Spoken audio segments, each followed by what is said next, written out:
bewildering good looks and his leading man charm, it's no surprise Shah Rukh Khan has reigned in Bollywood for nearly 2 decades.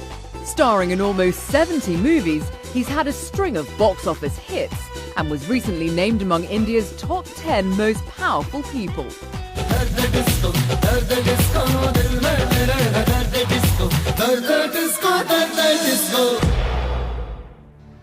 And while he revels in the limelight of his superstar status, the 44-year-old wasn't expecting the attention he received over his comments lamenting Pakistan's absence in cricket's Indian Premier League, with protesters calling for a boycott of his latest film. But the backlash hasn't dented Shah Rukh Khan's resolve as he moves ahead with plans to expand his entertainment empire.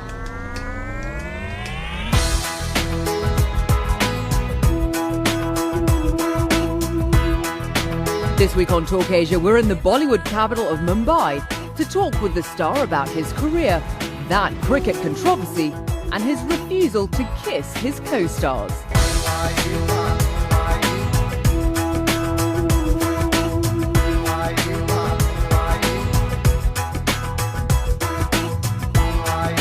It's fantastic to have you on the show, Shah Rukh. Thank you very much. You are easily Bollywood's biggest star these days. You're so big that they call you King Khan. Is this the way that you saw your life panning out when you were starting as an actor? No, not at all. I still don't believe it. I still think it's this is like a dream. When I started off, I never thought that I would do anything else but wake up in the morning and work. The only thing that's added to it, and I tell this to everyone, is that I still wake up in the morning, work, but the only odd thing my kids find is that I'm a man and I wear makeup. So that's the only strange thing, sir. So we're doing this interview at your house, Manat, and there's often, throngs of fans outside just waiting to catch a glimpse of you. As they wait to just, see whatever crumb you might throw them, is that kind of a weird feeling to think of the immense scrutiny that you get? I feel very embarrassed and odd. I don't even call them fans. I think they are people who appreciate what I do. So I quietly my wife told me on weekends especially, because there's a lot of crowd here, about 1,000 people come out. So I go for 5 minutes and wave out, and then the cops get very angry because the traffic stops. So they come and shout at me. So I'm really embarrassed. I feel very odd, but I think when people have come to visit me in my house, then I should just be sort of kind to them and say hello to them. The scrutiny part, yes, there was a time I have a sense of humor. And the family feels I should stop it because it gets me into trouble. I say things and maybe people don't understand it, or they give me more importance than to think that I'm flippant. I should not be flippant. I should be more serious. I should just, and I feel, no, I've never been like that, and I just want to have fun and say things, which are easygoing. But many a times it's not taken like this, and then everything is scrutinized. Interesting that you should bring that up, actually, because one of the things that got you a lot of headlines recently was, as a Muslim, you said that it was a shame that the IPL hadn't picked up any Pakistani players for this season, and you own an IPL team, the Kolkata Knight Riders. Your comments caused this absolute firestorm, particularly with Hindu nationalists. Did you anticipate the furor that those words would cause? I did say in the interview, I hope I don't get into trouble for saying this before I said that, but I didn't think it would go to this extent. It became strange. There were strange things being said, and I'm like, listen, the bottom line, at least in my country, is there is a certain amount of freedom of speech, and which we also restrain and do. We are not completely outspoken, we don't do strange things, or say, at least I don't, and most of the people I know don't. So, there's freedom of speech. This is my point of view. They were burning effigies of you in the streets, some people. I mean, people were going absolutely nuts about this. I saw one guy, he had a slipper in his hand, he was hitting my poster with it. I want to find him. I want to meet up with him. He tried with me when I'm standing in front, not on a piece of paper. Well, the main Hindu nationalist party, the Shiv Sena, obviously took what you had to say extremely badly. They were the ones who were mostly campaigning against you during this time, and they also threatened to disrupt the premiere of your, at the time, latest movie, My Name is Khan. Were you worried at all for the safety of yourself and your family and your fans? I'll be honest, I know Balasaheb Thackeray very well. He's always been very gracious to me. I know Mr. Uddhav Thackeray, Uddhavji. He's been very helpful. And I know them very well. We've never had, I've said this many times now. The top level of the Shiv Sena? Yeah, I mean, they meet me, I go over to their house. They're really gracious and wonderful with me. And we've never had ideological discussions. You know, maybe they have a different ideology for the party they run. But I'm not a political person, so we've never sat down and, you know, so why is it like that? We've never had this discussion. If there was genuinely a misunderstanding about what I said, which is quite possible, pick up the phone and, you know, I'd explain it, and it would have been, oh, okay. Oh, that's what you meant. Sorry, it's all right. We thought you meant this. You didn't mean that. No. That's the way it should have been. But I think it just became bigger than the personal relationship we share.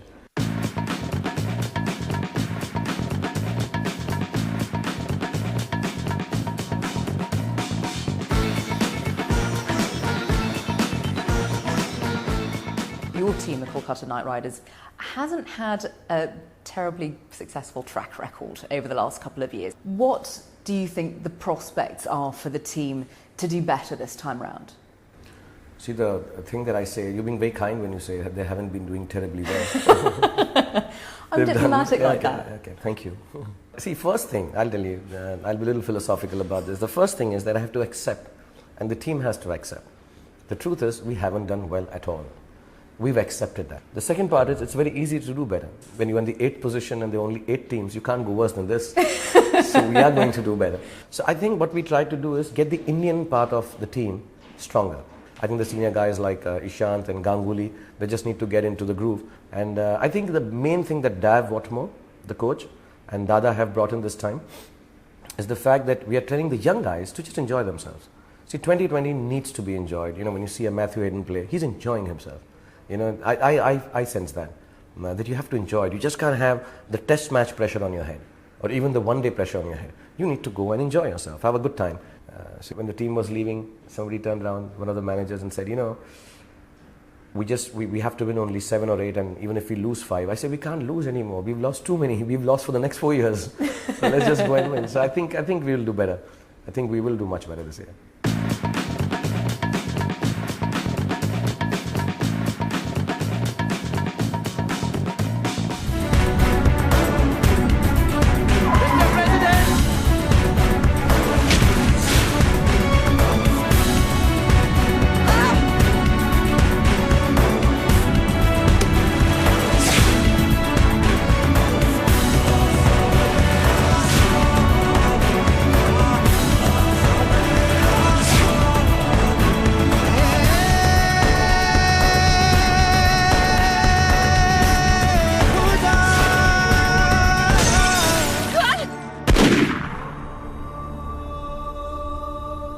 My name is Khan, and I'm not a terrorist.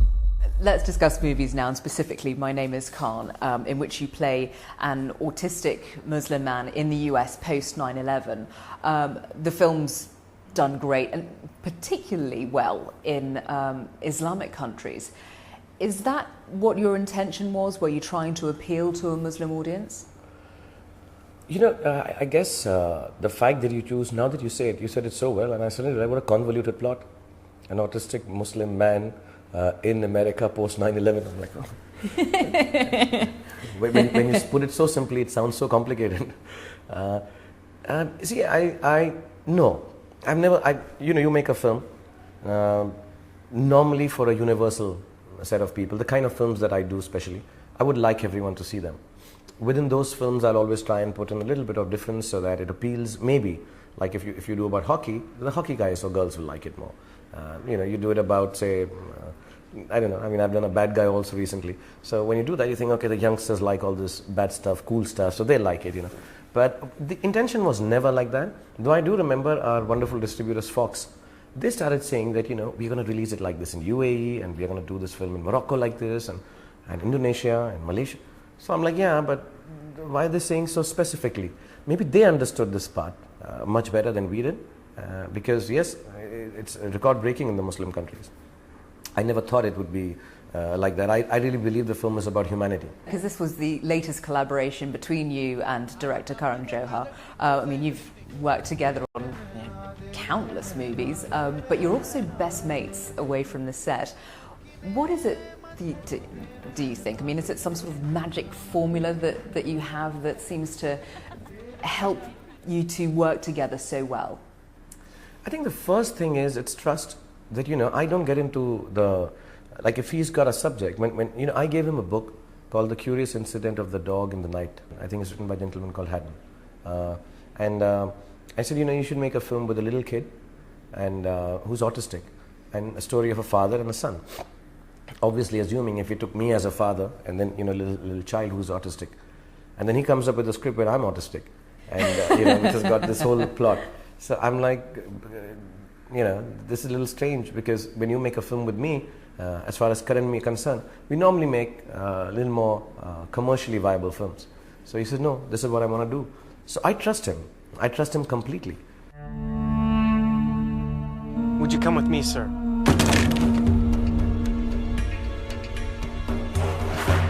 One of the things that got a lot of publicity for the movie was when you were detained by US immigration, which in a way mirrors a scene in My Name is Khan where you say, my name is Khan and I'm not a terrorist. I mean, to have it play out like that in real life, there was a lot of press on it. What was it like from your standpoint? It happens to me every month whenever I'm traveling to the Western world because of the name. But it's not only me. There are another 75 people in that line. It happens to my kids. And I say this again and again. I have no issue.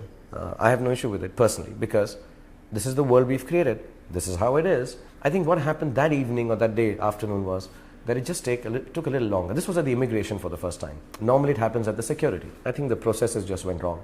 And it took a couple of hours. I had to call the Indian consulate because I had a meeting at Atlantic City, and if I'd taken another 1 hour here, there was no point in me going all the way to America. So I'm like, can you get me out of here? And I think it just went out to the press. And I think we have reached a stage in India, and I think rightly so.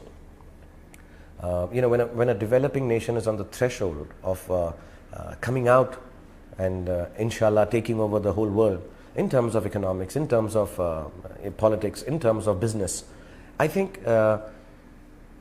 suddenly we have a voice. We've been pushed, all developing nations, I'm not just saying it's India, and suddenly we have a voice in the world which matters, and sometimes that voice is a little louder than it should be. So whenever anything goes wrong with Indians anywhere in the world, you'll notice all Indians just get up. So no, not on the outside. It happened with me when the Shiv Sena thing happened. All the Indians came, they said, no, this is wrong. I'm really glad we have a voice like that, and that's what happened. They stopped Shah Rukh, how dare they? And I was joking about it till about half a day actually. I even joked that whenever the American Hollywood actresses come, I should be given a right to frisk them in India. I want to be the first guy, because it's only fair. It's only fair. Now, you did say that you wanted My Name is Khan to be a big global hit like Slumdog Millionaire. You could have been in Slumdog Millionaire. You got offered the role of the quiz show host, but you turned it down, and Anil Kapoor got it. Do you beat yourself up about that decision? No, or do you not stand at all. by it? I really wanted that film to be made. I'd read the Indian novel by Vikas Saroop. I'd bought it. I wanted to make it myself, but an Indian film. When I read this script, I knew they'd made a much better film than I could ever. Why didn't you want a part of that fantastic film then? One, I'm not offered very many great films, honestly. I don't know. I don't have an agent and stuff in the West. Also, I'd hosted Who Wants to Be a Millionaire. Here, the host was a bit of a fixer. So it could be B, Ricky Ponting. Or D, Jack Hobbs. Final answer, D. I only fixed Who Wants to Be a Millionaire in a way that I felt bad for the people. And I'm like, listen, why don't you retire now? Don't. This is like a difficult question. So I would like, you got a $500,000, go back, relax, don't. And then the idiots would say, no, we want to play. And I'm like, can we go for a break? And I used to feel really bad, and I'm not allowed to say anything to them. But I know this question is a little difficult, young man or woman. So I just felt that I had so much fun doing it personally. I didn't want to be on the side where, I take the guy into the loo and say, no, I can fix this for you. I didn't want to be the bad guy, because I wouldn't do it like that.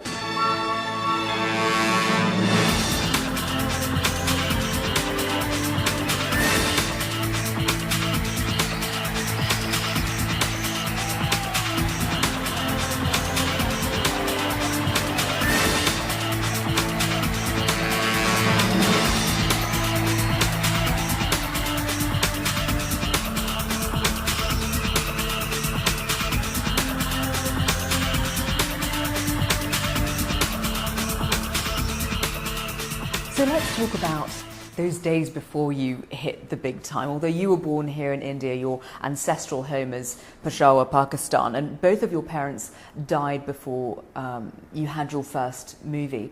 How do you think that they would view the career path and the life path that you've taken? Yeah, I don't know. My mom would say that I look too thin in my films. That's such a mummy thing to say. Yeah, you need to eat a little more, and I don't know. My dad may have made me do some more serious cinema, but I truly believe that one of the reasons I want to be a big star, and I love being a big star, and the reason I like being a star is because I think stars get noticed. Stars are big. Everyone follows them, and I want to get so big that one day my parents from heaven can see my films. They're like, oh, we can see his films have got bigger than 70 mm, they're bigger than 3D Avatar. So I'm like, they can at least know that I did this. Because I think heaven is a little far away. And, but I guess, you've got to lose some. And I also feel that maybe Allah has given me so much because He's taken so much away from me. So it's how it kind of gets balanced. But I'm happy now the kids are there. I sort of believe that love needed to be transferred somewhere from me, and it is transferred to my son and daughter now. That's a gorgeous way of looking at it, I have to say. You didn't come from a filmmaking family, so when you moved to Mumbai in 1991, was it difficult to break into this industry? Because, in India, it's notoriously nepotistic. I came here and everybody was so nice. They would call me to their houses, they'd give me the best roles, they give me good food, and all of them would tell me that I don't look like a hero, but they really like me. So I was really, really, really welcomed beautifully by the people here. I heard stories, I'm writing a book and I don't have any chapters where I've struggled. So, when my friends read it, say, but what kind of an autobiography is this? There's no sad and bad times. I'm like, but I didn't have sad and bad times in Mumbai. I think I just had such a great time. I came here and I started working. I didn't have to eat cockroaches on the roads to become a film star. In 1995 came Dilwale. How am I going to say this? I'm just not going to get it right, am I? I'll do it with you. Say, Dilwale, Dulhania Le Jayenge. Yes! That movie played in theatres for 12 years straight, and it remains one of India's biggest ever blockbusters. To what extent do you think that your role in that helped cement your career?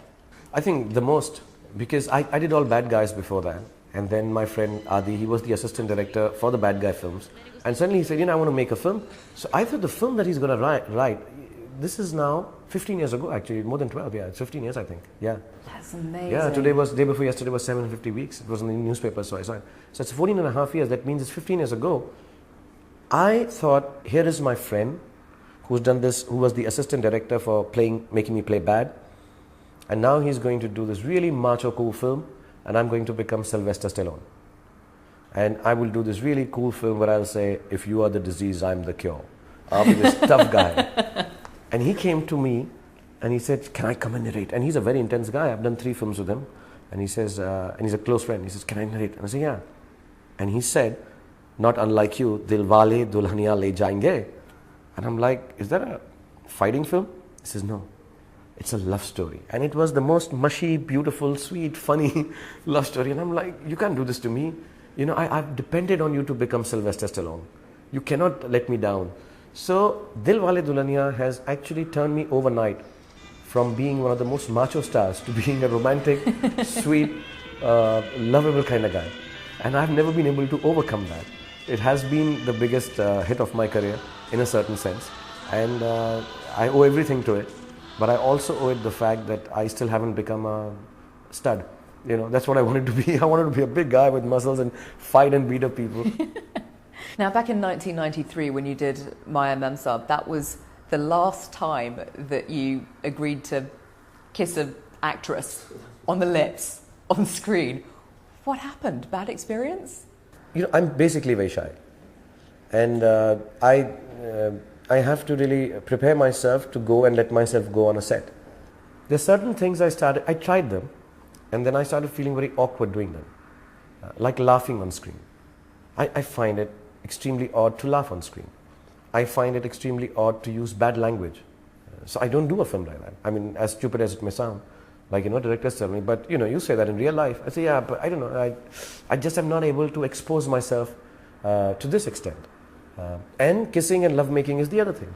Because I just find it odd, you're on top of a girl and there are 100 people, okay, cut, and you're like, okay, and you're looking around.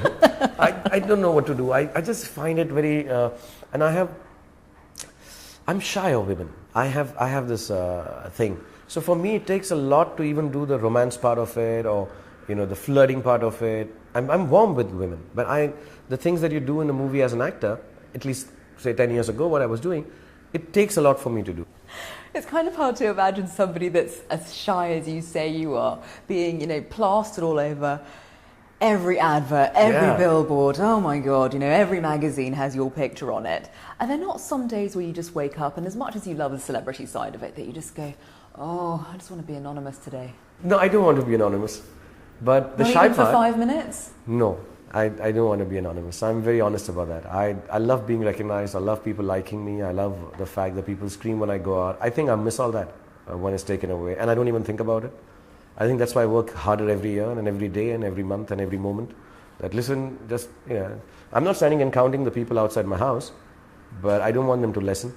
No, people are always trying to get to know the real SRK, and there are, God knows how many books and documentaries about you that claim to have Finally cracked got it, the true you.